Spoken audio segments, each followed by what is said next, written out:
The amber light filtering through the crystalline walls had a peculiar quality. It made everything look like it was drowning in honey, Marcus thought, which was about as poetic as his brain got after 16 hours of recalibrating plasma regulators. He squinted at the targeting array spread across his workbench, its circuitry exposed like the guts of some mechanical creature that had finally given up pretending to be invincible. The problem with quiche technology, he'd learned over 3 years of trying to keep it functional, was that it operated on principles human engineering still couldn't quite explain. Something about quantum entanglement and crystalline matrices, and a whole lot of hand-waving that made the scientists back on Earth very uncomfortable. "You know what your problem is, Valen." Roll's voice cut through his concentration like a plasma torch through hull plating. The supply sergeant had appeared in the armory entrance, backlit by the perpetual twilight of the dying star beyond the moon's thin atmosphere. "You think too much." Marcus didn't look up from the array. "My problem is that this targeting system thinks in base 16 and my diagnostic tools think in binary. We're having a cultural misunderstanding." "That's exactly what I mean. Too much thinking." Roll crossed the armory floor, his boots echoing off the walls that had once been sacred to whoever built this place. The previous occupants had left in a hurry, probably when the star started its slow collapse, and their weapons still hung on racks carved into the crystalline structure. Ancient things, all edges and ceremonial weight, utterly useless against the wrecks. "You should be like me. I don't think. I just make sure the beer rations don't disappear into the wrong hands." The beer rations are 70% water and taste like someone filtered them through a boot. "See, you're doing it again. Thinking, analyzing, just drink the damn beer and pretend it's real." Roll leaned against the workbench, carefully avoiding the spread of delicate components. "Speaking of things that are real, I hear you got special orders." Marcus's hands paused over a particularly stubborn connector. "Word travels fast." "Word travels at exactly the speed of bored soldiers with nothing to do but gossip. So what's this about you getting assigned to one of the pointy-eared contingent?" "They're called quiche, Roll. We've been fighting alongside them for 3 years. You could try using their actual name." "I could, but where's the fun in that?" Roll grinned, the expression splitting his weathered face into a map of old scars and new worry lines. "Seriously, though, you got tagged to work on one of their warriors' gear. That's above your pay grade, my friend." "Apparently not anymore." Marcus set down his tools and finally met Roll's eyes. "Her name is Shakara. Mean anything to you?" The change in Roll's expression was immediate. The easy humor drained away, replaced by something that looked uncomfortably like respect mixed with fear. "You're joking." "Do I look like I'm joking?" "You look like a man who just realized he's been assigned to maintain the equipment of the most dangerous thing on this moon that isn't actively trying to kill us." Roll pushed off from the workbench, suddenly agitated. "Shakara. Jesus, Marcus. She's got a body count that makes the Vrex shock troops look like a minor inconvenience. I saw her once, during the Dust Valley engagement. She went through a Vrex fire team like they were made of paper. Didn't even slow down." Marcus returned his attention to the targeting array, though his hands weren't quite as steady now. "Well, apparently even unstoppable killing machines need their gear maintained." "This is because you're good with the hybrid tech, isn't it? The human quiche integration stuff that makes the engineers cry." Roll was pacing now, his boots creating a rhythm against the crystalline floor. "Man, I don't know whether to congratulate you or offer my condolences. How about you offer to help me finish this diagnostic so I can actually sleep before she shows up tomorrow?" "Not a chance. I have a strict policy about not touching anything that might explode, disintegrate, or open a portal to another dimension. Your toys check all 3 boxes." But Roll didn't leave. He stood there, watching Marcus work with the kind of attention that suggested he was trying to memorize the moment. "You scared?"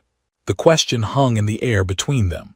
Marcus considered lying, then decided it wasn't worth the effort. "Terrified." Good, fear keeps you sharp. Just maybe don't mention that when she gets here. Warriors don't like working with people who look at them like they're monsters. I don't think she's a monster. Then what do you think she is? Marcus aligned a circuit path, watching the diagnostic readout shift from angry red to cautious amber.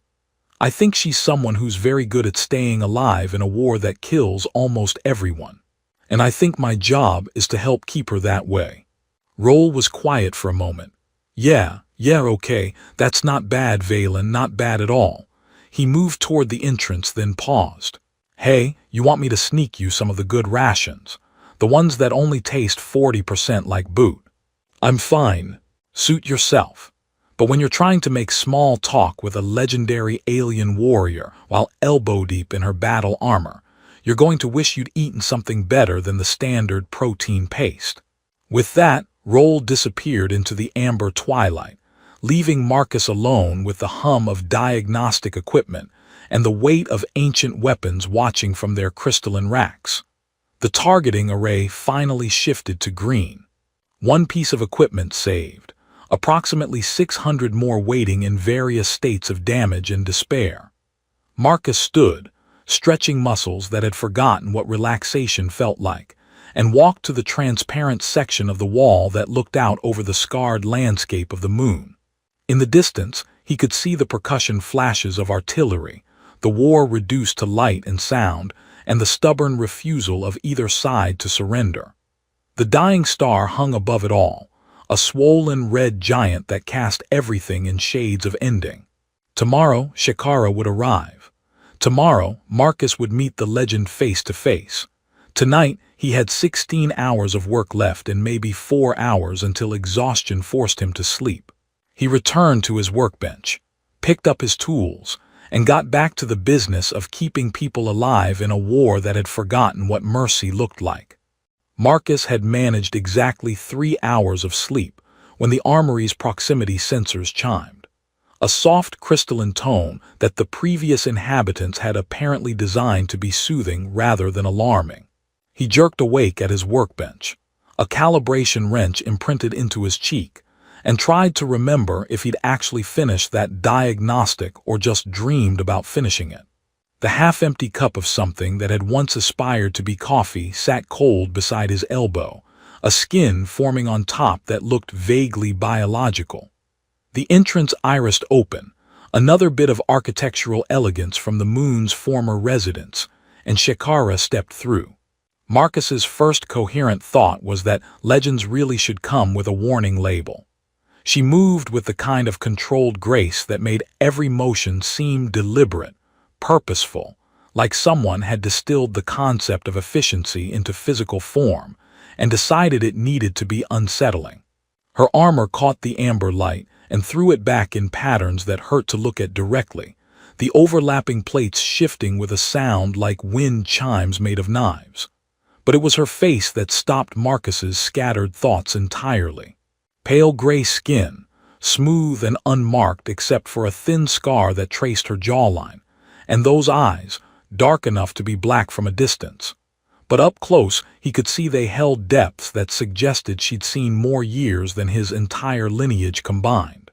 And the ears, long, elegantly pointed, rising from the fall of black hair that somehow remained perfect despite what had to be constant combat. You are Valen. Her voice carried an accent he couldn't place, vowels shaped by a mouth that had learned human language as a second or third option. Marcus stood too quickly, knocked over the coffee cup, and watched 3 hours of diagnostic notes soak through with ancient caffeine. Yes, Marcus. Valen, I'm him, that. One of her eyebrows rose fractionally, and he had the distinct impression she was reassessing whether the armorer she'd been assigned to was actually competent or just very good at faking it on paperwork. I am told you work with hybrid systems. She stepped further into the armory, and Marcus noticed she had to duck slightly to avoid one of the hanging ancient weapons. That you understand both human and quiche engineering. I understand that they both follow physical laws, and occasionally those laws overlap enough to make something that doesn't immediately explode. Marcus grabbed a rag and made a futile attempt to save his notes. Most of the time. Most of the time is sufficient. Perfect is a luxury we abandoned 2 years ago. She began unfastening her armor with practiced efficiency, her fingers finding clasps and release mechanisms that Marcus had only studied in technical manuals. I require full maintenance. The last engagement stressed the servo assists beyond recommended parameters. Marcus watched her work, trying to catalog the damage visible on the armor's surface, scoring along the right pauldron, deep enough to expose the crystalline substrate beneath the ablative coating. Impact fractures spreading like spider webs across the chest plate, something that looked disturbingly like claw marks raked across the left gauntlet. What exactly were you fighting? Vrex shock troops primarily, though there was a singularity mine that proved inconvenient. She lifted the chest plate free, revealing the underlying bodysuit that apparently passed for modesty in quiche culture. It was form-fitting enough that Marcus discovered he needed to focus very intently on the armor components to avoid staring. A singularity mine, the kind that creates a localized gravity well strong enough to compress matter into exotic states. The same, and you found it inconvenient. It disrupted my timing. She set the chest plate on his workbench with a heavy thunk that made his tools jump. I was forced to recalibrate my approach vector mid-combat. Inefficient. Marcus stared at her, trying to determine if she was joking. Her expression remained perfectly neutral. Most people would call surviving a singularity mine miraculous. I am not most people. She continued removing armor pieces, creating a growing pile of battle-scarred equipment that represented more repair work than Marcus had seen in a month. Also, the mine did not fully deploy. Manufacturing defect, perhaps. The Vrex have been cutting corners in their ordnance production. So you got lucky. She paused, a pauldron in her hands, and looked at him with those impossibly deep eyes. I do not believe in luck, Armorer Valen. I believe in probability, preparation, and the statistical likelihood that my opponents will make mistakes before I do. She set down the pauldron. Thus far, I have been correct. Thus far being the key phrase in that sentence. Yes, thus far. Something that might have been amusement flickered across her face. You are concerned about my survival. This is good. It suggests you will be thorough in your work. Marcus picked up the chest plate, feeling the weight of it, the way the hybrid materials had bonded in layers that human metallurgy couldn't quite replicate. I'm concerned that the legendary warrior I'm supposed to keep functional has a fairly casual relationship with the concept of self-preservation. Not casual, calculated. There is a difference. She removed the last piece of armor, the greaves that protected her lower legs, and stood before him in just the bodysuit. Even without the armor, she looked dangerous. I have survived 643 combat engagements. Each time, I measured the risk against the tactical value. Each time, the probability favored my survival if I executed properly. And if you don't execute properly, then you will receive a different warrior to maintain, and this conversation will be irrelevant to you. She said it matter-of-factly, the way someone might discuss the weather or the projected lifespan of a dying star. Marcus set down the chest plate and met her eyes directly. Well, I'd prefer to avoid that outcome if possible. I just got your equipment specifications memorized. That earned him what he was now certain was a smile, slight but genuine. A practical concern. I appreciate practical concerns. She gestured at the pile of armor components. How long will repairs require? Depends on how honest you want me to be. I always want honesty. Lies are inefficient. Then honestly, this is going to take me at least 40 hours of focused work. The servo assists alone need complete recalibration, and those impact fractures have compromised the structural integrity in ways that... He stopped, noticing her expression hadn't changed. You need it faster than that. I deploy again in 36 hours. Of course you do. Marcus ran his hand through his hair, feeling the grit of too many days without proper sleep. Okay, okay, I can do 36 hours if I skip sleep, food, and my remaining will to live.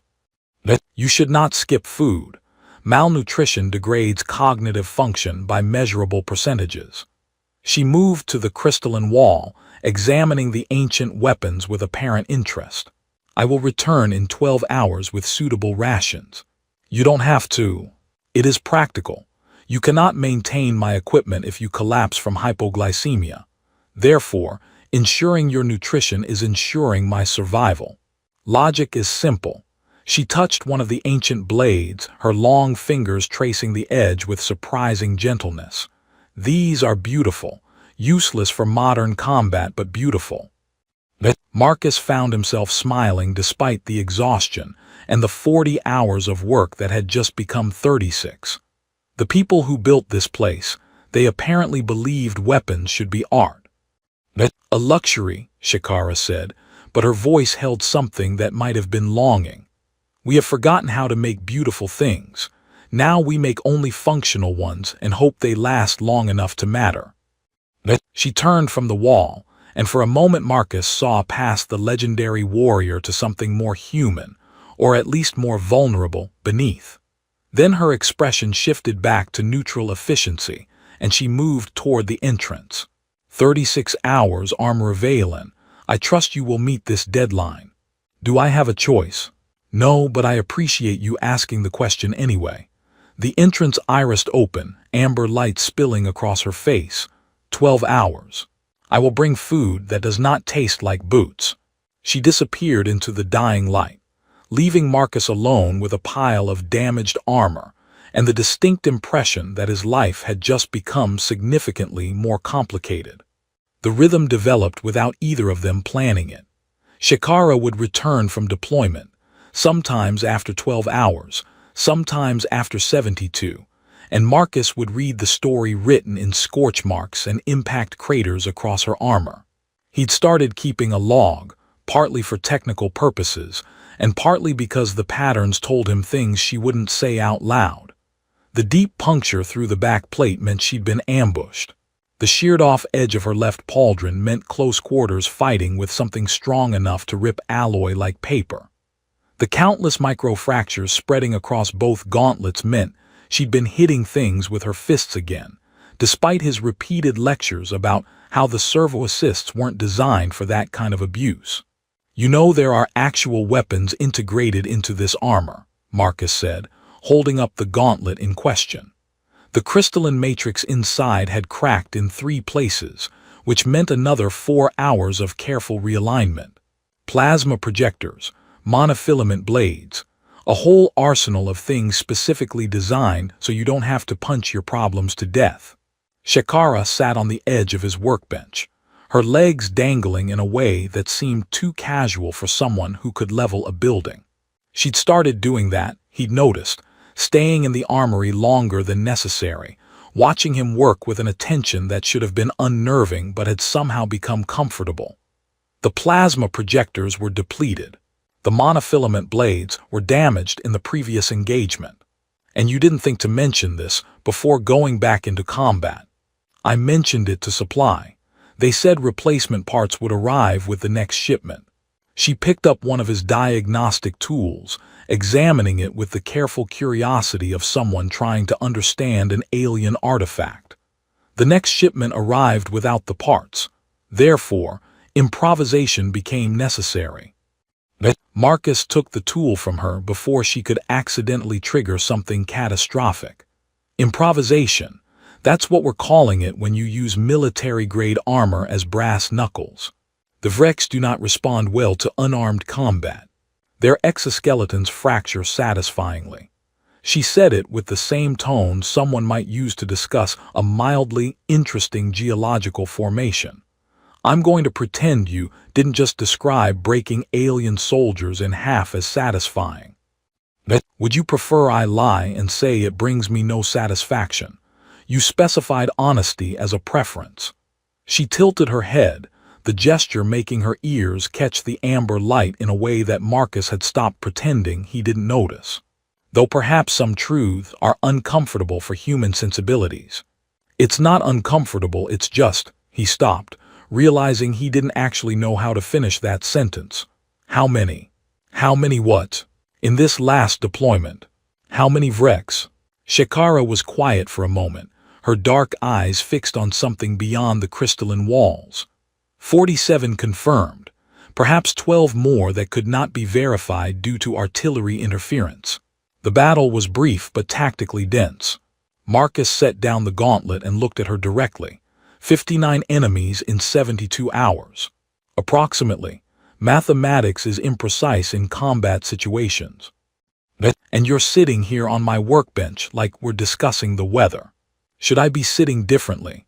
I am unfamiliar with the proper human protocol for discussing casualty counts. She examined her hands, turning them over in the light. Among my people, this would be considered a modest engagement, worth recording but not exceptional. How many names do you carry now? Her hands stilled.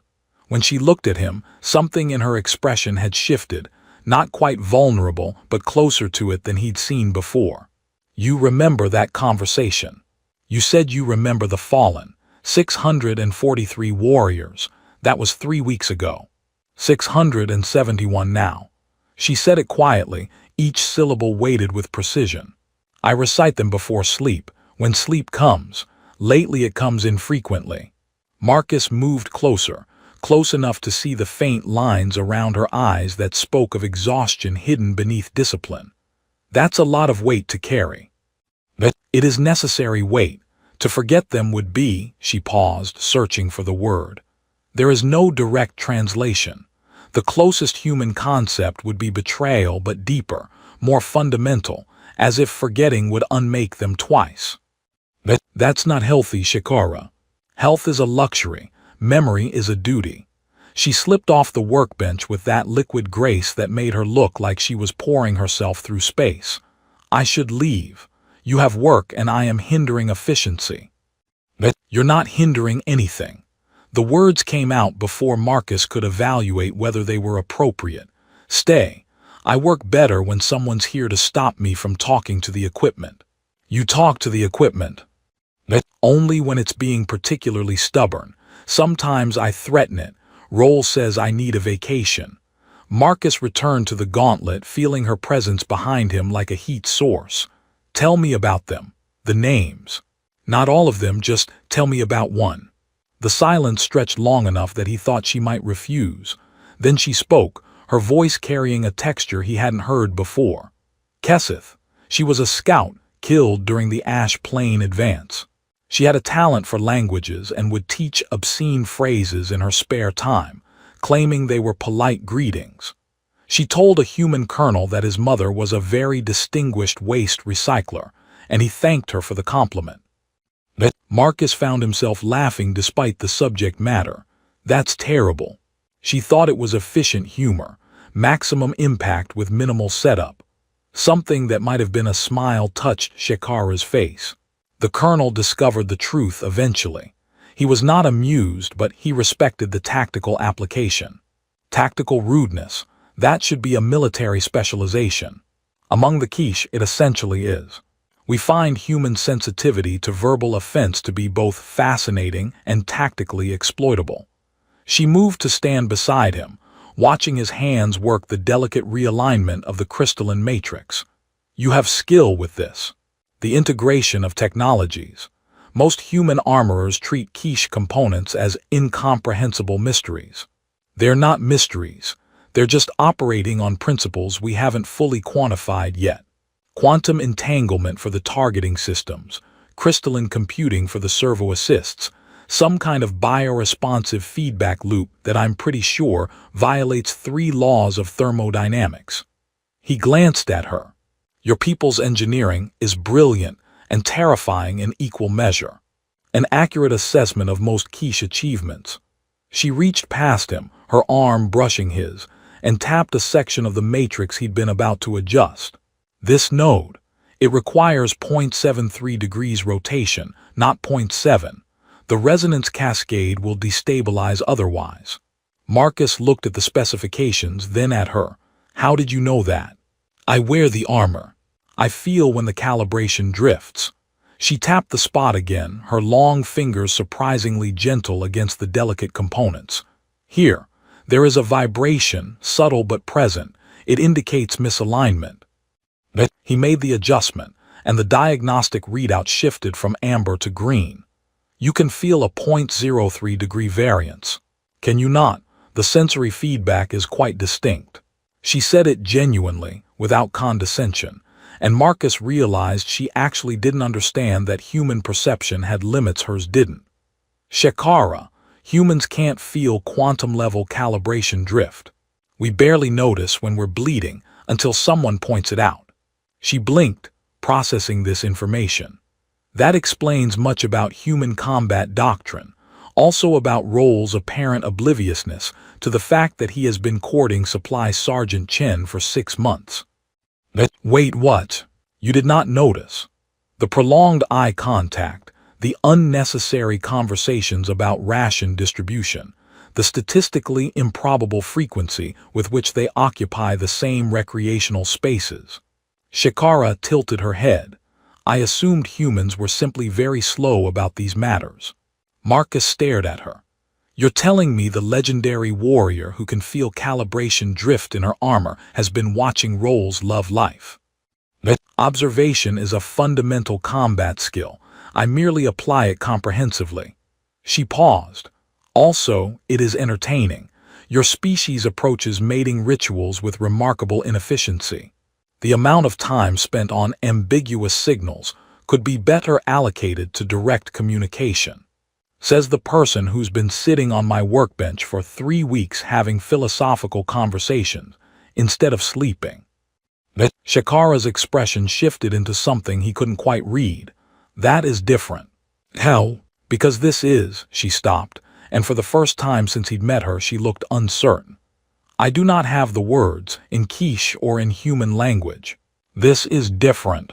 The moment hung between them, heavy with things neither knew how to articulate. Marcus became acutely aware of how close they were standing, how the amber light caught in her black hair, how her breathing had changed rhythm. Yeah, he said finally, different. The proximity alarm chimed, shattering the moment like glass. Shekara stepped back smoothly, her expression resettling into neutral efficiency. That will be Roll with the evening supply distribution. I should depart before he makes assumptions. He's going to make assumptions anyway. Then I should not provide additional evidence. She moved toward the entrance, then paused. Marcus. It was the first time she'd used his given name. He looked up from the gauntlet. Thank you for asking about Kesseth, for, she gestured vaguely at the space between them, for this, whatever this is. Then she was gone, and Marcus was left alone with damaged armor and the unsettling realization that somewhere between servo calibrations and tactical discussions, different had become important. The artillery barrage started at 0400 hours and didn't stop for 3 days straight. Marcus worked through the concussive rhythm, his hands steady even when the crystalline walls hummed with each impact, sending the ancient weapons swaying on their racks like wind chimes in a storm. The armory became a processing center for the wounded and the broken, soldiers stumbling in with equipment held together by prayer and improvised welds, asking if he could make miracles happen in the next 10 minutes because they were heading back out. He made miracles happen, or close enough that nobody died because their plasma rifle decided to explode instead of fire. Roll appeared sometime during the second day, his face gray with exhaustion and something that looked like poorly suppressed panic. You've seen the feeds from the front. I've been slightly busy keeping people's guns functional. Marcus didn't look up from the power cell he was recalibrating, his 14th in as many hours. Why is it bad? It's 3 kinds of bad, having a very enthusiastic meeting to discuss becoming a 4th kind of bad. Roll leaned against the workbench, and Marcus noticed his hands were shaking. The Vrex brought in heavy armor. Not the usual shock troops. The big stuff. Siege walkers, gravity displacement cannons, something that Command is calling a biological integration platform, which sounds exactly as horrible as you're imagining. Where's our air support? Grounded. The Vrex deployed some kind of atmospheric ionization field that turns anything flying above 50 meters into very expensive fireworks. Roll picked up a damaged helmet, turned it over in his hands. "We're fighting them on the ground, Marcus, on their terms, and we're losing." Marcus set down the power cell and finally looked at his friend. "How bad?" "Dust Valley is gone. The entire eastern perimeter collapsed 6 hours ago. We're falling back to secondary positions, and those secondary positions weren't designed to hold against what they're throwing at us." Roll's voice cracked slightly. "Chen's unit got caught in a pincer movement. I haven't heard from her in 8 hours. She's tough, she'll make it back." "You don't know that. Nobody knows anything right now except that we're—" Roll stopped, his throat working. "Sorry. Sorry, I shouldn't dump this on you. You've got enough to handle." Marcus stood, gripped Roll's shoulder. "She'll make it back. And when she does, you're going to stop being an idiot and actually tell her how you feel instead of having statistically improbable conversations about ration distribution." Roll blinked. Did Shekara tell you?" "Apparently everyone knows except you and Chen. The quiche warrior with quantum-level observational skills found it entertaining." Marcus steered Roll toward the entrance. "Go. Get some sleep, or at least go sit somewhere and pretend to sleep. I'll handle things here. You haven't slept in 48 hours. 56, but who's counting?" Marcus gave him a gentle push. "Go." That's an order from someone who has no authority to give orders, but is going to pretend he does anyway. Roll left, and Marcus returned to the power cells and the rifles and the endless stream of equipment that needed fixing before people died. The work became meditative, his hands moving through familiar patterns while his mind drifted to uncomfortable places. He thought about Dust Valley, which he'd visited once and found unremarkably depressing. Now it was just gone, erased by weapons that could unmake matter at the molecular level. He thought about Chen, who made terrible jokes and once tried to trade him 3 months of decent rations for a functioning plasma cutter. He thought about all the people whose names he didn't know, fighting and dying, while he sat in a converted shrine, and performed technical miracles that wouldn't matter if the line broke completely. He thought about Shekara, somewhere out in that hell, moving through Vrex formations like a force of nature with armor he'd spent weeks perfecting. The entrance irised open at hour 71 of the barrage. Marcus looked up, expecting another desperate soldier with another impossible repair request, and instead saw Shekara. She looked like something from a nightmare. Her armor was scorched black across the chest plate, the ablative coating completely burned away to expose bare crystalline substrate beneath. The left arm servoassist hung useless, torn half free from its mounting. Something had carved a furrow across her helmet deep enough that he could see the emergency seal foam that had deployed to keep her skull from becoming an external organ. She walked with a limp that suggested at least one of the leg actuators had failed, each step accompanied by a grinding sound that made Marcus's teeth ache. "Before you ask," she said, her voice distorted by helmet damage. "Yes, I survived. Obviously, and no, I cannot explain how." Marcus crossed the armory in 4 strides. "Sit down before you fall down. Falling would be inefficient. I require immediate repairs and redeployment in 6 hours." She swayed slightly, contradicting her own statement about falling. "You require immediate medical attention and 12 hours in a regeneration pod." He started working the helmet release, his fingers finding clasps that were half melted. "What the hell did you fight?" "A biological integration platform. Your command's terminology is accurate but insufficient. Imagine a Vrex siege walker with organic components grafted directly into the control systems." It was. The helmet came free, and Marcus saw her face. The scar along her jaw had company now.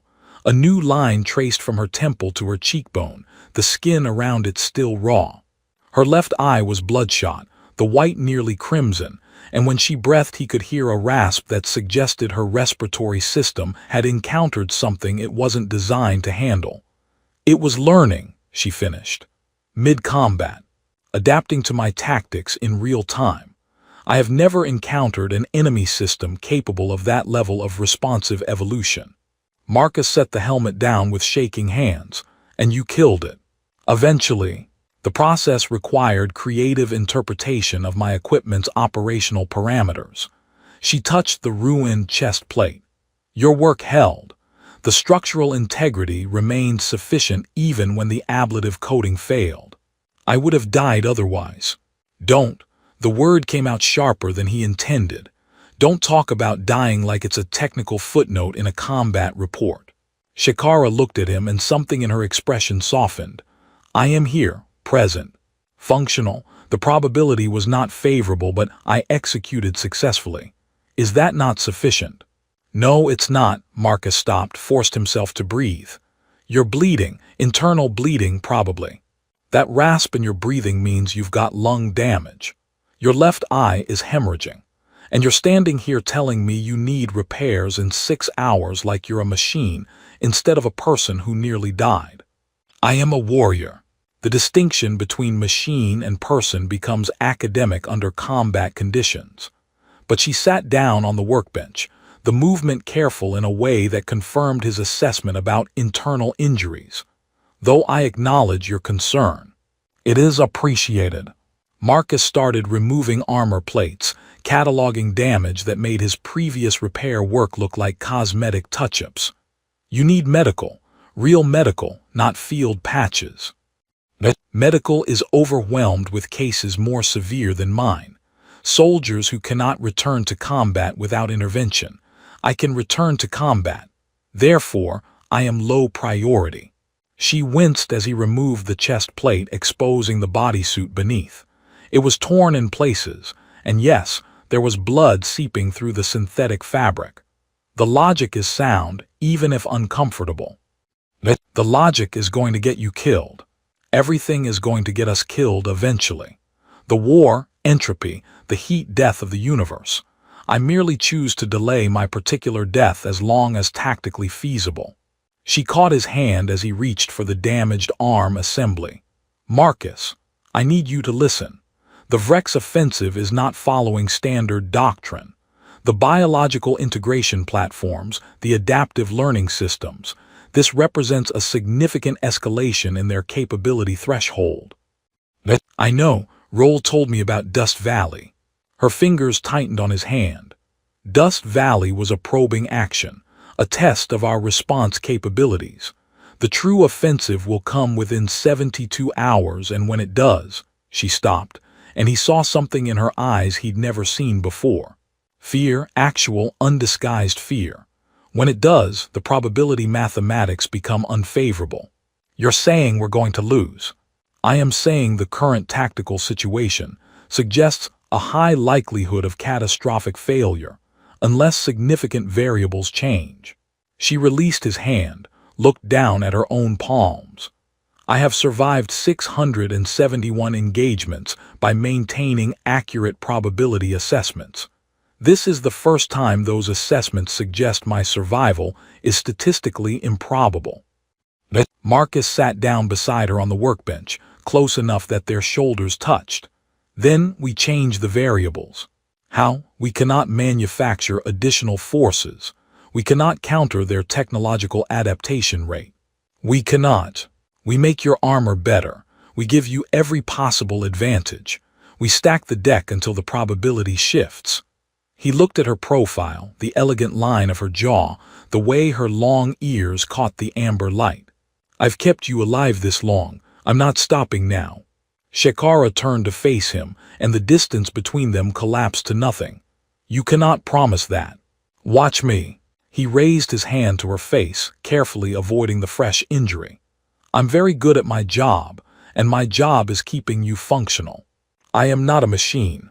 I know. His thumb traced her cheekbone featherlight. Believe me, I know. She leaned into the touch, her eyes closing briefly. When she opened them again, they held that same uncertainty he'd seen once before, weeks ago, when she couldn't find words in quiche or human language. This is tactically inadvisable. Probably, it creates emotional complications that could compromise operational efficiency.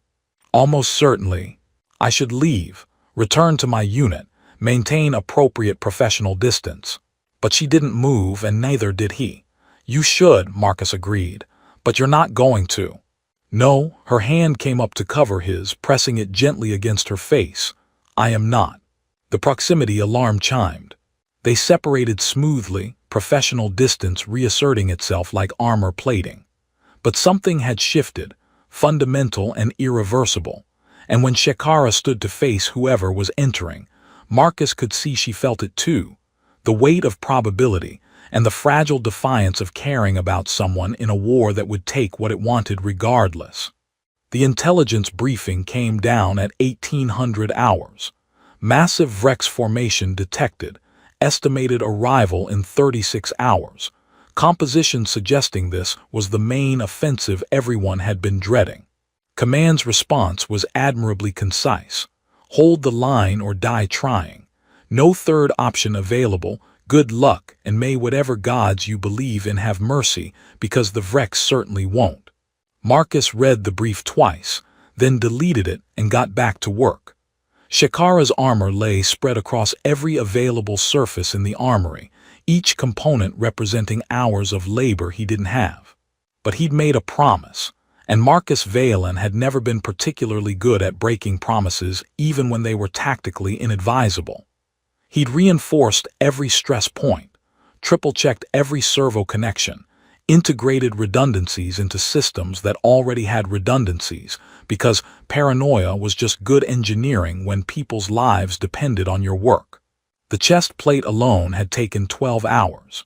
He'd stripped away the damaged ablative coating and replaced it with a hybrid matrix he'd been designing in his head for weeks. Human carbon composite bonded to quiche crystalline substrate in layers so thin they were barely visible. The whole assembly capable of dispersing energy across multiple dimensional vectors. It was experimental. It was probably insane. It was also the best work he'd ever done. You are aware that you have not slept in 60 hours. Shekara's voice came from the entrance, and Marcus didn't bother looking up from the gauntlet he was calibrating. Sleep is overrated. I'll sleep when I'm dead, which according to probability mathematics could be any time now. He made a final adjustment, watched the diagnostic shift to green. Besides, someone told me once that health is a luxury. I'm just following that very wise and slightly hypocritical advice. She crossed to the workbench, moving with the fluid grace that meant her injuries had healed, or she was very good at hiding pain. Probably both. I brought food. Roll insisted, though he was distracted by Supply Sergeant Chen's return. Apparently they are now engaged in what he called direct communication about mutual interest. I did not ask for elaboration. Thank God for small miracles. Marcus accepted the ration pack she offered, something that actually smelled like food rather than the usual recycled despair. They finally figured it out. Chen initiated direct verbal confirmation of romantic intent approximately 40 minutes ago. Roll's response was enthusiastic if somewhat incoherent. Shekara sat on the edge of the workbench, her usual spot, and Marcus felt something in his chest ease slightly. I believe the term he used was, "hell yes," repeated 7 times with increasing volume. That sounds about right. Marcus opened the ration pack, discovered it contained actual protein instead of protein-flavored paste, and briefly wondered if he was hallucinating from exhaustion. Where did you get this? I have my methods, mostly involving implied threats and the strategic application of my reputation.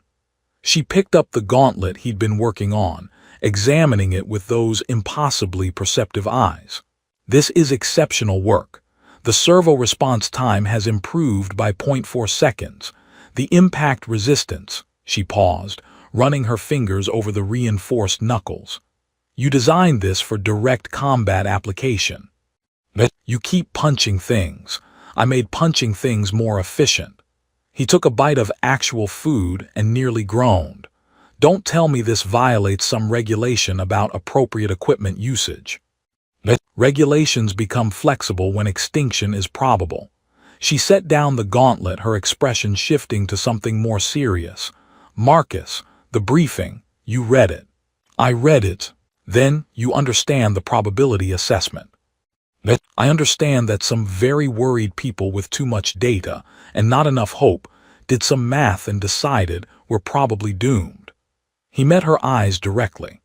I also understand that probability isn't certainty, and I've spent the last 3 years keeping people alive in situations where the math said they should be dead. So forgive me if I'm not particularly impressed by their calculations. Shekara was quiet for a moment, studying him with an intensity that should have been uncomfortable. You have changed since we began this arrangement. Yeah, well, getting assigned to maintain the equipment of a legendary alien warrior who treats death like a minor scheduling inconvenience tends to adjust your perspective. He gestured at the armor components surrounding them. I used to think my job was about machines, keeping systems functional, maximizing efficiency, treating everything like a technical problem with technical solutions. But it's not about machines. It's about the people inside them. A significant philosophical evolution. I'm full of surprises. For instance, did you know I've memorized the names you recite, all 671 of them? I can't pronounce half of them correctly, but I remember them. He stood, moved to stand in front of her. Keseth, who taught tactical rudeness. Thurin, who could navigate by stellar drift alone. Mikiv, who sang before every battle. I remember because you remember, and he stopped, searching for words that seemed inadequate. And because remembering matters, even when the math says nothing matters. Shekara reached up, her hand finding his face with the same gentle precision she'd shown once before. You are either very brave or very foolish. Can it be both? Marcus covered her hand with his own, feeling the warmth of her skin, the slight tremor that suggested she was less composed than she appeared. I prefer to think of it as optimistically reckless. That is not a recognized tactical category. Then we're inventing a new one. Seems appropriate given the circumstances. He leaned closer, close enough to see the patterns in her gray skin, the way her dark eyes reflected the amber light like deep water. Shekara, when you go out there tomorrow, in 34 hours, when you go out there with armor I've rebuilt 3 times over and probability that says you shouldn't come back. He stopped, forced himself to continue. Come back anyway, defy the math. Be statistically improbable. I will execute to the best of my capability. That's not what I'm asking. I know. Her other hand came up to frame his face, her long fingers gentle against his skin. You are asking me to promise something I cannot guarantee, to prioritize my survival over tactical necessity, to choose personal continuity over mission efficiency. Yes, exactly that. Choose wrong, choose selfishly. Choose to survive because someone here is going to be really annoyed if you don't. His hands found her waist, the bodysuit smooth beneath his palms. Choose because this, whatever this is, doesn't get to end with a tactical assessment and a notation in someone's casualty report. Shekara pulled him closer, eliminating the last pretense of professional distance. This is highly inadvisable. You mentioned that before. The tactical complications alone are someone else's problem. Marcus brushed his thumb along her jaw, careful of the healing scar.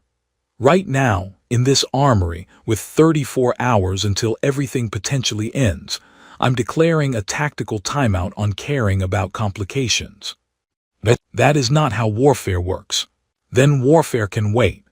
He kissed her, gentle and certain, and felt her respond with an intensity that contradicted every careful word she'd spoken about probability and duty and the statistical likelihood of survival.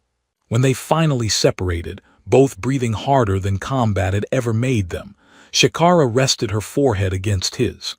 If I survive tomorrow, when you survive, when I survive, we are having a prolonged discussion about your relationship with acceptable risk parameters. Looking forward to it. Marcus smiled, the expression feeling strange after so many weeks of exhaustion and fear. I'll even let you use bullet points. I know how much your people love efficient communication. We do appreciate properly structured information. She stood, and Marcus felt the loss of contact like a physical thing. I should return to my unit. Final preparations, strategic briefings, the ritual recitation of names before battle. Add one more name to your list. She paused at the entrance, looking back with an expression he couldn't quite read. Whose name? Mine. Add Marcus Valen. So if the probability math is wrong and you need one more reason to come back, you'll remember someone here is waiting. He picked up her helmet, the repairs gleaming in the amber light. Someone who happens to be very good at his job and intends to keep proving it. Shakara crossed back to him, took the helmet and kissed him again. Brief, fierce, carrying the weight of things neither had words for in any language.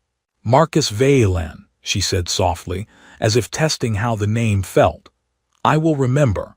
I will execute successfully, and I will return so you can lecture me about my inappropriate relationship with risk parameters. It's a date. Dates are a human social construct I do not fully understand. Then I'll explain it after you come back. Careful execution, statistical improbability, the whole package. He touched her face one last time. Careful, Shakara. Please be careful. She smiled, the expression transforming her face entirely. Careful. Yes, I will be careful. Then she was gone, disappearing into the amber twilight that would soon give way to battle, leaving Marcus alone with rebuilt armor and rebuilt hope and the stubborn refusal to believe that probability was destiny. He returned to his workbench, picked up his tools, and continued working. 34 hours until the offensive. 34 hours to stack every variable in favor of survival. The math might say they were doomed, but Marcus had never been particularly good at accepting what the math said. Outside, the dying star cast its last light across a moon that had seen too many wars. Inside the armory, surrounded by ancient weapons and modern miracles, Marcus Valen built hope from hybrid alloys and the promise of someone coming home.